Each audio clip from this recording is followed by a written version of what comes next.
ಮಧ್ಯದಲ್ಲಿ ಅವ್ರು ಮಾತಾಡಬೇಕು ಅಂತಂದ್ರು ಅವರು ಮಾತಾಡಕ್ಕೆ ಅವ್ರದ್ದು ಕಷ್ಟಕ್ಕೆ ಮಾತಾಡ್ಬಿಡ್ತೀನಿ ಸರ್. ಆಮೇಲೆ ಕನ್ಕ್ಲೂಡ್ ಮಾಡ್ರೆ ಆಮೇಲೆ ಮಾತಾಡಿ. ಮಾನ್ಯ ಅಧ್ಯಕ್ಷರೇ, ಅಶೋಕ್ ಅವರು ಕೋಗಿಲುನಲ್ಲಿ ಇತ್ತೀಚೆಗೆ ಮನೆ ಕಟ್ಕೊಂಡಿದ್ರಲ್ಲ, ಅದ್ರ ಬಗ್ಗೆ ಮಾತಾಡಿದರು.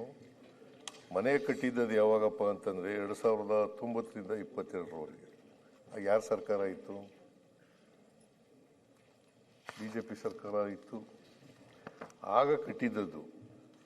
ಬಾಂಗ್ಲಾದೇಶದವರು ಅಲ್ಲಿ ಬಂದಿದ್ದಾರೆ ಅಂತ ಇದ್ದರೆ ಅವ್ರನ್ನ ಸರ್ವೆ ಮಾಡಿಸ್ತಾ ಇದ್ದೀವಿ ನಾವು. ಈಗ ಯಾರೂ ಇಲ್ಲ, ಯಾರೂ ಇಲ್ಲ. ಒಂದು ವೇಳೆ ಇದ್ದರೆ ಹೊರಗಡೆ ಹಾಕ್ತೀವಿ ಅವ್ರನ್ನ. ಅವ್ರಿಗೆ ಮನೆ ಕೊಡೋದಿಲ್ಲ, ನಂಬರ್ 1.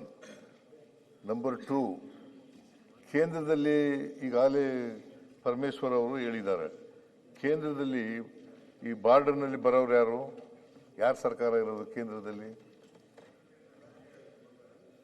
ಬೇರೆ ಅಲ್ಲ, ಕೇಳಪ್ಪ, ಇಲ್ಲಿ ನೀನು ಕೇಳೋಕ್ಕೂ ಮುಂಚಿತವಾಗಿ ಎದ್ಬಿಟ್ರೆ ಹಿಂಗೆ. ಬಾಂಗ್ಲಾದೇಶದವರಿಗೆ ಮನೆ ಕೊಡಲ್ಲ. We have decided not to give construct any house to the Bangladeshis. ಅದು ಕೊಡಲ್ಲ. ಅವರು ಒಂದು ವೇಳೆ ಇದ್ರೆ ಹೊರಗಡೆ ಕಳಿಸ್ತೀವಿ, ನಂಬರ್ 1. ಆಮೇಲೆ ಜಯಶ್ರೀ ಅವ್ರ ಬಗ್ಗೆ ಮಾತಾಡಿದ್ದಾರೆ.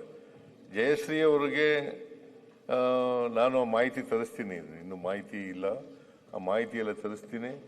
ಅಲ್ಲಿ ರೆವಿನ್ಯೂ ಡಿಪಾರ್ಟ್ಮೆಂಟಿಂದ ಮಾಹಿತಿ ತರಿಸಿ ಅದು ನಿಜ ಆದರೆ, ನೀವು ಹೇಳ್ತಕ್ಕಂಥದ್ದು ನಿಜ ಆದರೆ, ಅವ್ರು ಹೇಳ್ತಕ್ಕಂಥದ್ದು ಸತ್ಯ ಆದರೆ ಅವ್ರ ಮೇಲೆ ಸಂಬಂಧಪಟ್ಟಂಥ ಅಧಿಕಾರಿಗಳ ಮೇಲೆ ಕ್ರಮ ತಗೊಳ್ತೀವಿ. ಸಂಬಂಧಪಟ್ಟಂಥ ಈಗ ದಿಕ್ಕಿದ್ದಾಗಲೇ ನೀವು ಸಸ್ಪೆಂಡ್ ಮಾಡಿಬಿಡಿ, ಸಿದ್ದರಾಮಯ್ಯನವರು ಇಲ್ಲೇ ಕೂತಿದ್ದಾರೆ, ಈಗಲೇ ಸಸ್ಪೆಂಡ್ ಮಾಡಿ ಅಂತ ಹೇಳಿದ್ರೆ ಸಸ್ಪೆಂಡ್ ಮಾಡೋಕ್ಕಾಗಲ್ಲ. ಹಂಗೆ ಅವ್ರ ಮೇಲೆ ಮಾಹಿತಿ ತರಿಸ್ಕೊಂಡು. ಅಧ್ಯಕ್ಷರೇ, ಅಲ್ಲ ಮುಖ್ಯಮಂತ್ರಿಗಳೇ, ಆ ಹೆಣ್ಮಗಳು ಮಾಧ್ಯಮದ ಮುಂದೆ ಬಂದು ಆ ಹೆಣ್ಮಗಳು ಸ್ಟೇಟ್ಮೆಂಟ್ ಕೊಟ್ಟಿರೋದೇ ನಾನು ಓದಿರೋದು. ಈಗ ಪದ್ಮಶ್ರೀ ಪ್ರಶಸ್ತಿ ಪಡೆದಿರೋರು ಅವ್ರು ಸುಳ್ಳು ಹೇಳ್ತಾರ?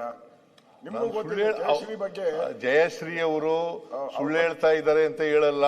ಎಲ್ಲಾ ಎಲ್ಲಾ ಚಾನಲ್ ಪತ್ರಿಕೆಯಲ್ಲೆಲ್ಲ ನಮಗೆ ಮಾಹಿತಿ ನೋಡಿ ಹೇಳ್ತಾರಲ್ಲ, ಮಾಹಿತಿ ತಗೊಂಡು ಅವ್ರ ಮೇಲೆ ಡೆಫಿನೆಟ್ ಆಗಿ ಸಂಬಂಧಪಟ್ಟವ್ರ ಮೇಲೆ ಕ್ರಮ ತಗೊಳ್ತೀನಿ, ತಪ್ಪು ಮಾಡಿದ್ರೆ.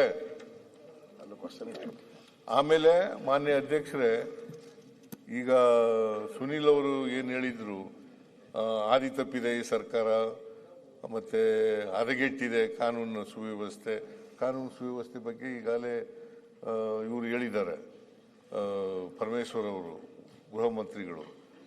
ನಮ್ಮದು ಸರ್ಕಾರ ಹಾದಿನೂ ತಪ್ಪಿಲ್ಲ, ಹದಗೆಟ್ಟೂ ಇಲ್ಲ, ಮತ್ತೆ ನಾನು ಅಸಹಾಯಕ ಮುಖ್ಯಮಂತ್ರಿನೂ ಅಲ್ಲ, ಅಸಹಾಯಕ ಮುಖ್ಯಮಂತ್ರಿಯೂ ಅಲ್ಲ. ನಾವು 2.5 ವರ್ಷದಲ್ಲಿ ನಾವು ಏನು ಜನಗಳಿಗೆ ಹೇಳಿದ್ದೋ ಅವೆಲ್ಲನೂ ಕೂಡ ಮಾಡಿದ್ದೇವೆ ಅಂತಕ್ಕಂಥ ಮಾತುಗಳನ್ನು ಹೇಳಿ, ಇವತ್ತು ಏನು ಪೊನ್ನಣ್ಣವರು ಮತ್ತು ಪ್ರದೀಪ್ ಈಶ್ವರ್ ನಿರ್ಣಯವನ್ನು ಮಂಡಿಸಿದ್ದಾರೆ.